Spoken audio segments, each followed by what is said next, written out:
नमस्कार, मैं शीतल पी सिंह, सत्यहिंदी.com पर आपका स्वागत है। इंग्लैंड से इधर कोरोना के मामले में खतरनाक खबरें आ रही हैं। खतरनाक इस अर्थ में कि अब जब कोविड की वैक्सीन बन चुकी है और इंग्लैंड में सबसे पहले लगना शुरू हुई, फिर अमेरिका में, भारत में भी तैयारी हो रही है। दुनिया के लगभग सभी देशों में अपने अपनी हैसियत के अनुसार इसकी तैयारी हो रही है। ठीक उसी समय वहाँ से खबर आ रही है कि वहाँ इसका एक नया स्ट्रेन सामने आया है जो बहुत कठिनाइयां पैदा कर रहा है और ज़्यादा घातक है, करीब 70% ज़्यादा घातक है। तो दुनिया इसको लेके सकते में आई। WHO ने भी इस पर एक निर्देश जारी किया। बहुत सारे देशों ने तुरंत इंग्लैंड से आने जाने पर प्रतिबंध लगा दिया, हवाई यात्राएं रोक दी गई। तो एक ऐसा सीन बना। भारत में भी इस बारे में मीटिंग हो रही है। अभी तक फैसला हमारे यहाँ हमेशा विलंबित होता है, तो उम्मीद है कि जल्दी हो जाए। इसी बीच दूसरी खबर आई कि हमारे यहाँ जो एक रामदेव जी का पतंजलि है, उसका जो कोरोना की दवाई एक उन्होंने आविष्कृत कर ली थी, एक समय सारे मीडिया में हल्ला मचा दिया था। फिर वो ये हुआ कि नहीं, वो इम्यूनिटी बूस्टर है। वो इंग्लैंड के भी बाजारों में, चूंकि भारतीय समुदाय काफ़ी रहता है वहाँ, वहाँ पहुँच गया था। और वहाँ की एजेंसीज में एक तरीका है, वो इस तरह की कोई भी दावे की या दवाई की जांच करते रहते हैं। उन्होंने उसकी जांच की। ये जांच की वजह भी बनी BBC की एक रिपोर्ट। BBC जो दुनिया का प्रसिद्ध मीडिया हाउस है और बहुत ख्यात है, उसने बाकायदा उसको इम्यूनिटी बूस्टर कह के बेचा जा रहा था। क्योंकि वो भारत की खबरें वहाँ भी जाती हैं, भारत में भी BBC काम करता है, ये खबरें थी उन तक कि भारत में किस तरह इस प्रोडक्ट को लेके कंट्रोवर्सीज हुई और किस तरह से सरकारी संरक्षण था इसको। फिर जब हल्ला मचा तो फिर हाथ झाड़े गए, लेकिन तब तक उन्होंने 400-500 करोड़ की दवाएं बेच भी ली कोरोना ठीक करने के नाम पे। तो वो वहाँ भी पहुँच गए। तो BBC ने इसकी बाकायदा जांच की। तो उसके डिटेल्स पे हम आपसे बात करते हैं। फिलहाल उसका अंत ये है कि उनके खिलाफ एक झूठा प्रचार करने के लिए, एक फेक ड्रग के दावे करने के लिए एक कानूनी कार्रवाई उनके खिलाफ इंग्लैंड में शुरू हो गई है। तो ये कोरोना का हमारे तरफ हाल है। बायोकॉन जो हमारे देश की कंपनी है, उसको लेके भी फ्रंट लाइन ने एक बड़ी ज़बरदस्त स्टोरी की है, और उसके तथ्यों को लेकर भी कि वो भी सरकारी संरक्षण में इम्यूनिटी बूस्ट तो नहीं, दूसरे दावे कर रहे थे अपनी एक दवा को लेके, और उसमें किस किस तरह की क्या क्या गलतियां हुई हैं, इन दोनों पर आपसे आज बातचीत करते हैं। तो BBC की रिपोर्ट बताती है कि दरअसल ब्रिटेन में जो UK के एडवर्टाइजिंग रूल्स हैं, एडवर्टाइजिंग के जो उनके कानून कायदे हैं, वो किसी को भी कोविड-19 के बारे में या इम्यूनिटी बूस्ट करने के बारे में किसी किस्म का दावा करने से रोकते हैं। आप ऐसे ही कोई दावा वहाँ नहीं कर सकते। उस ऐसा कोई दावा करने के लिए जो एक स्वीकृत वैज्ञानिक प्रणाली है, उसमें होके आपको आना पड़ता है, जो अभी कोई होके उसमें से पार नहीं हुआ है सारी दुनिया में। कोई दवा ऐसी नहीं है जिसको दुनिया ने इसके बारे में स्वीकृति दी हो, और सभ्य देशों में ये कहीं भी मान्य नहीं है इस तरह का कोई भी चीज़। भारत में चूंकि बहुत चीज़ें बहुत तरह की ढीली ढाली हैं, बहुत तरह का झूठ यहाँ चल सकता है, यहाँ बहुत तरह का सरकारी संरक्षण में अपराध किया जा सकता है, किया जा रहा है। और हमारे यहाँ सबसे ज़्यादा दुनिया में नकली दवाएं बेची जाती हैं। मतलब ये आश्चर्य है। एक मंत्री इसके पहले सुषमा स्वराज जब थी पिछली सरकार में, अटल जी के सरकार में, तो उनका कहना था कि नकली दवा बेचने वालों को तो फांसी दे देनी चाहिए। जैसा कि बीजेपी के बहुत सारे नेता बहुत सारे मामलों में फांसी देने के लिए बहुत तेज रहते हैं, ऐसा उन्होंने दावा किया था एक समय में। तो फांसी वांसी तो छोड़िए, एक सामान्य कार्रवाई तक इस तरह के लोगों पर हमारे देश में नहीं होती, और सब बच के निकल जाते हैं। लेकिन ऐसा इंग्लैंड में संभव नहीं है और सभ्य देशों में संभव नहीं है। लोग पकड़े जाते हैं, मीडिया भी सजग है, समाज भी सजग है। इस मामले में ऐसा ही हुआ। तो यूके के इन्हीं रूल्स के तहत अब पतंजलि के खिलाफ वहां कार्रवाई इनिशिएट कर दी है सरकार ने। क्यों? क्योंकि एक दवा की दुकान पर, जिस पर BBC का करस्पॉन्डेंट गया, और कुछ अन्य दवा की दुकानों पर यह दावा किया गया कि ये इम्यूनिटी बूस्टर जो कोरोनिल नाम का है, ये कोविड-19 को होने से रोकने में मदद करता है। वही दावा जो भारत में है। भारत में तो उन्होंने इसको कहा था दवाई मिल गई दुनिया में, हम तो इतना हमने ठीक भी कर दिया, फलाना टेस्ट कर लिया, ढिमाका वो कर लिया, कोई सिस्टमेटिक चीज़ नहीं, कोई इन्फॉर्मेशन नहीं। तो उन्होंने इस दावे की जांच की कि भाई ये कैसे दावा आ रहा है, भारत में कर लिया तो कर लिया, यहाँ कर रहे हो तो कैसे कर रहे हो। तो उसमें पता चला कि वेम्बले में कोई एक दुकान है जो कोरोनिल बेच रही थी। ये इसमें नहीं है कि वो किसी भारतीय द्वारा चलाई जा रही थी या वैसे ही थी, भारतीय मूल के किसी व्यक्ति द्वारा या किसी अन्य द्वारा, लेकिन वो ये दवा बेच रही थी। तो बीबीसी ने इसके अलावा 4 और स्टोर्स पर इसी तरह के दावे के साथ कि ये कोविड-19 के लिए इम्यूनिटी बूस्टर है, ये दवा बिकते हुए देखी। तो और एक उन्होंने कंज्यूमर भी पाया, वो रिसर्च करते हैं, ढंग से करते हैं, तो एक कंज्यूमर भी पाया जिसकी उम्र 78 साल है और वो इस दवा को इस दावे की वजह से खरीद रहा था। तो इन्होंने क्या किया कि इन्होंने इसको फिर एक लेबोरेटरी में टेस्ट के लिए दिया। जैसा कि एक सिस्टम है कि भाई ये दावा हो रहा है, ये कहाँ से आया, इसको देखिए। बर्मिंघम यूनिवर्सिटी में ये एक इसके लिए एक लैब टेस्ट हुआ और वहाँ उन्होंने पाया कि ये इसमें कुछ वनस्पतियों का अर्क वगैरह है, जैसा कि लिखा भी हुआ उसमें, ठीक बात है, लेकिन ये किसी भी तरह से कोविड-19 से कोई प्रोटेक्शन नहीं देता। ये बर्मिंघम यूनिवर्सिटी में इसका टेस्ट हुआ और पाया गया कि इससे कोई किसी किस्म का प्रोटेक्शन नहीं होता, जो कि हम लोग जानते थे। लेकिन अब देश में भी बहुत सारे, हमारे यहाँ तो नीम हकीम खतरे जान सब जगह है, तमाम चीज़ें बेच रहे हैं, सांडे का तेल तक बिकता है हमारे यहाँ और बहुत सारे लोग उसका इस्तेमाल करते हैं।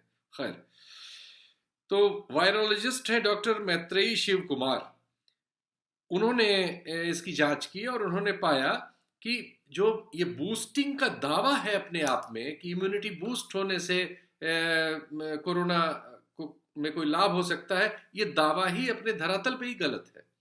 ऐसी कोई फाइंडिंग्स अभी साइंस के पास नहीं है जिसमें इम्यूनिटी बूस्ट करने से किसी को इस रोग से, कोविड-19 से प्रतिरोध उसमें पैदा हो सके और वाकई वो प्रतिरोधक साबित हो सके।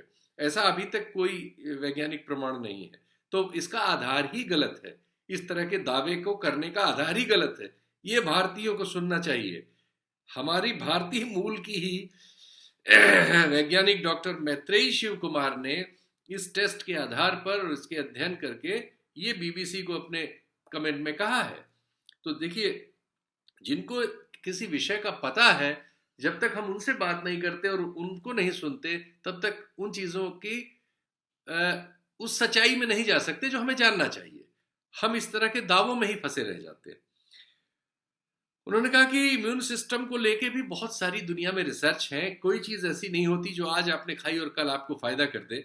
एक ये भी इम्यूनिटी बूस्ट होना एक लंबी प्रक्रिया है। खैर, ये बात इसलिए ही खारिज हो जाती है, जैसा उन्होंने शुरू में कहा, कि अभी तक ये बिल्कुल कहीं साबित नहीं है कि इम्यूनिटी बूस्ट कर देने से कोविड-19 के प्रतिरोध किया जा सकता है। तो और कोरोनिल इस मामले में इम्यून सिस्टम में सचमुच में कुछ कर रहा है, इस तरह का कोई तथ्य सामने प्रकाश में नहीं आया इस जांच में। तो एक लेबोरेटरी से जांच करा के एक न्यूज एजेंसी ने, ऐसा भारत में तो हम लोग कल्पना भी नहीं कर सकते, जहां हमारे सारे समाचार माध्यम जो है झूठे प्रचार, बिना आधार के क्रिमिनल इन्वेस्टिगेशन करना, किसी को गलत ठहराना, किसी को सही ठहराना, सरकार के पक्ष में कैंपेन चलाने में मशगूल हों और देश की आबादी को ही विलेन बनाने में मशगूल हों, उनसे आप इस तरह की जिम्मेदार पत्रकारिता की उम्मीद क्या कर सकते हैं? और कौन इस तरह के जांच में खर्च करेगा हमारे देश में? वो तो सिर्फ विज्ञापन जुटाने और लूटने के काम में लगे हुए हैं। ब्रिटेन और सभ्य देशों में इस तरह के और किसी भी इलाज के लिए एक तौर तरीका होता है, तंत्र होता है, संस्थाएं होती हैं, उनके मानक होते हैं, है हमारे देश में भी सभी हैं, लेकिन वहाँ उनका पालन होता है। हमारे यहाँ उनसे इस तरह के जो सत्ता से जुड़े हुए लोग हैं वो बच के निकल जाते हैं, उनका कुछ नहीं होता। तो ब्रिटेन में एडवर्टाइजिंग स्टैंडर्ड अथॉरिटी है, जिसने पाया कि ये दावा उनके कानून का उल्लंघन कर रहा है, उनके नॉर्म का उल्लंघन कर रहा है, और वहां अभी तक किसी भी दवा का ऐसा कोई दावा बाजार में नहीं है। ये पहला मामला उनके सामने था।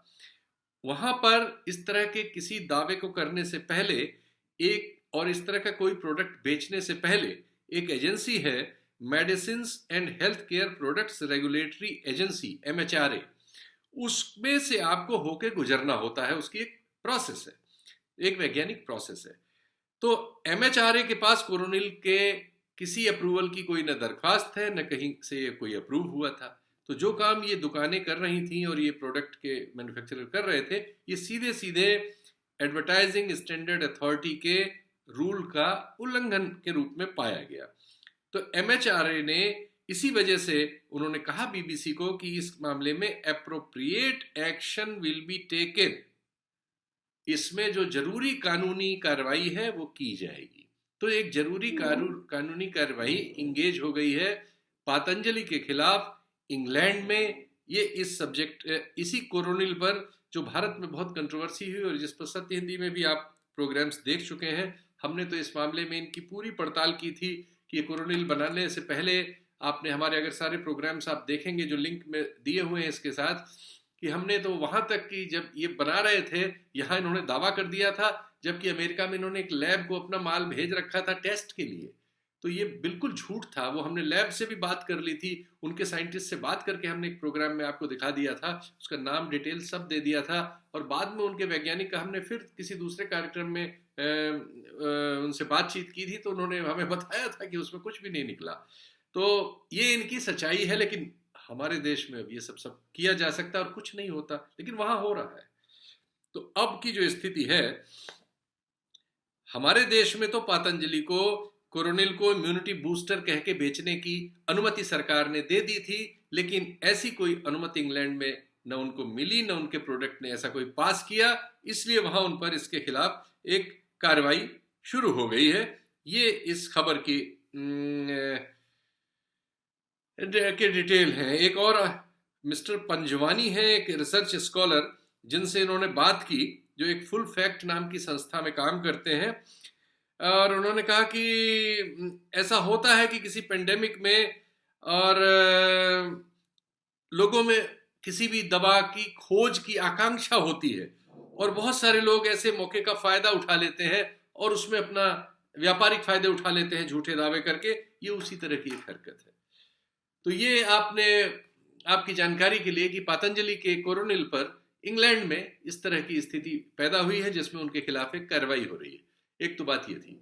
अब हम लोग आते हैं दूसरे अपने स्थानीय सवाल पर, जिसको फ्रंट लाइन ने रिपोर्ट किया है। दूसरा मामला बायोकॉन बायोलॉजिक्स नाम की कंपनी है, जो किरण मजूमदार शॉ नाम की हमारे देश में एक मशहूर दवा उद्योगपति हैं, जो एक समय में जब मोदी सरकार बनी थी तो शुरू के 2-3 सालों में वो उसकी आर्थिक नीतियों की आलोचक के तौर पर ट्विटर पर सामने आती थी कभी कभी, लेकिन बाद में वो इधर 2 सालों से चुप है। तो उनके चुप होने की वजह धीरे धीरे सामने आ रही है कि एक, सरकार ने उनको कोरोना से रिलेटेड जो सरकारी कार्यक्रम है उनसे उनको एक तरह से संबद्ध किया हुआ है। ICMR वगैरह जो है आजकल उनके साथ हैं, और अभी उनकी कंपनी की एक दवा को दूसरे स्तर के परीक्षण के तुरंत बाद ही इस्तेमाल के लिए अनुमति दी गई है। वो एक मुद्दा बना है जो फ्रंट लाइन ने उस मामले को लिया है और एक बड़ी स्टोरी की है इस पर। इस समय जब दुनिया में जो भी दवाएं आई इस बारे में, अब लगभग सभी से WHO ने हाथ झाड़ लिया है और सब जगह ये सलाह दी है कि अपने अपने अनुभवों के अनुसार आप जिन दवाओं को भी उपयोग करना चाहें करें, लेकिन अब वो किसी दवा को कंफर्म नहीं कह रहा है कि ये दवा इसके लिए कारगर है। जो इसके पहले 1-2 दवाओं के बारे में उसने कहा भी था, उन सब पर भी उसने हाथ झाड़ लिए हैं। ऐसे समय में भारत से ये खबर आती है कि बायोकॉन बायोलॉजिक्स की जो दवा है, ये इसका नाम है इटोलिजुमैब, अलजुमैब कहिए आप इसको मतलब साइंटिफिक नेम में इसका नाम ये है। इसको इन्होंने कहा है कि ये इसमें एक स्टेज तक काम कर सकती है, ऐसा कंपनी का दावा है, जो अभी दूसरे स्तर के परीक्षण में थी इस तरह के मरीजों के, और उसको तीसरे स्तर का परीक्षण करना था, लेकिन तीसरे स्तर के परीक्षण से उसको एक तरह से निजात दे दी गई, जो पेंडेमिक कानून के तहत दी जा सकती है।